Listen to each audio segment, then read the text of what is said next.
Welcome to the blog of Phebe Phillips, a blog about recipes, helpful things, and sometimes just a story.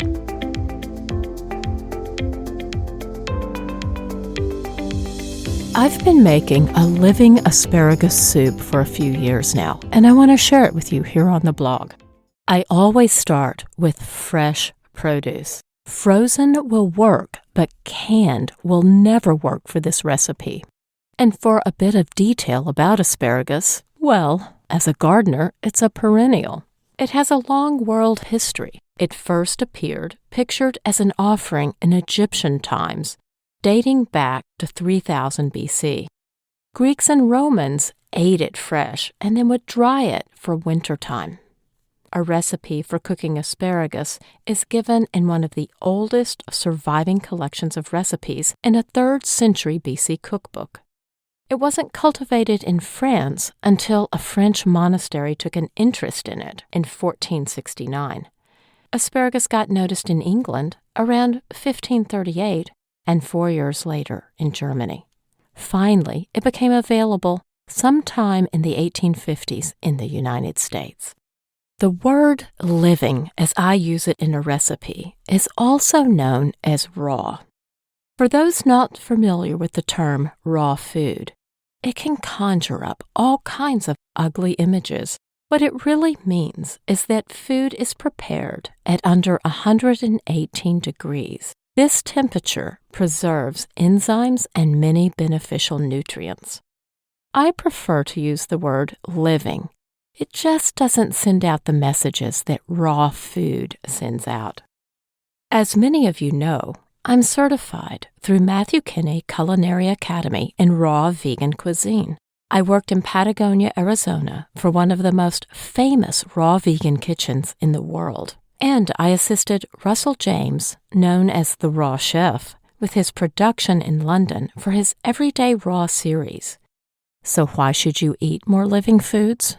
Well, it's the enzymes. Your body naturally produces enzymes, but as you get older, it produces less. At this point, one of the best places to get enzymes is in living food, and a salad counts as living food. Soups made in the Vitamix Blendtec or other high-speed heating blenders are always my number one choice. Personally, I use a Vitamix. I load the ingredients with minimal chopping into the canister. Within 4 minutes of running on high heat, I have a warm soup. Pair that with a good slice of sourdough bread, a bowl of beans and rice, or a side salad, and you've got a perfect meal. If you don't have a high-heat blender, you can always use a regular blender or a food processor. Puree the ingredients, pour them in a saucepan, and slowly bring it up to heat. This soup is also excellent as a chilled summer soup. So after you've blended it, maybe you want to put it in the refrigerator and serve it cool. The ingredient list is posted on the blog, but I also want to quickly tell you what's in it. 2 cups of asparagus. Now remember, fresh is the best. 3/4 cup of zucchini, unpeeled.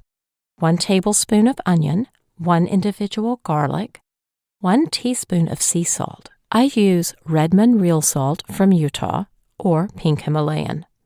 1/4 teaspoon of pepper, 1 tablespoon of fresh squeezed lemon juice, 1 tablespoon of honey, and 1 cup of almond milk, unsweetened.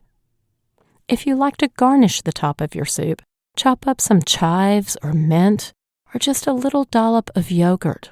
A few turns of a pepper grinder can also top a soup very beautifully. As a personal preference, you may want to add olive oil. If you do, you would add 1 tablespoon into the recipe. Olive oil will add to the texture of the soup, giving it a velvety mouthfeel. It will not necessarily add to the flavor. Olive oil will also add 100 to 120 calories per tablespoon. It's my personal preference not to use olive oil. This batch is perfect for 2 people. It serves Mac and myself very well. If you have 4 people, you'll want to double it.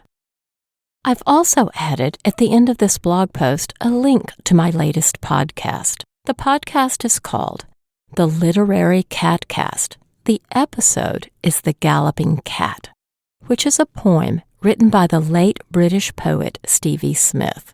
It's about a martyr cat who encounters an invisible angel on a garden path, and they have a fight.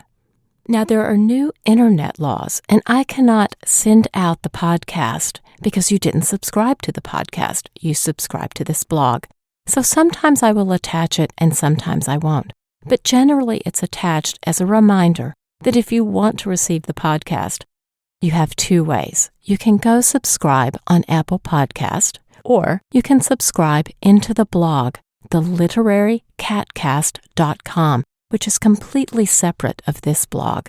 I will attach a link into the podcast. So for my readers that are not using Apple or not adept at using Apple for podcast, one of the best ways to hear the podcast is going to be if you subscribe to the blog.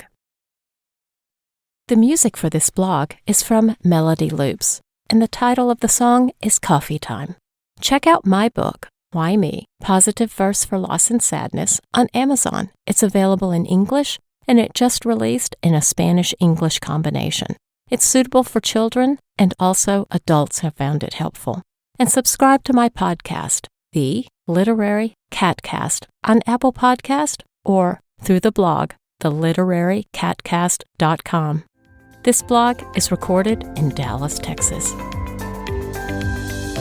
Hey, thanks for tuning into my blog. See you next time.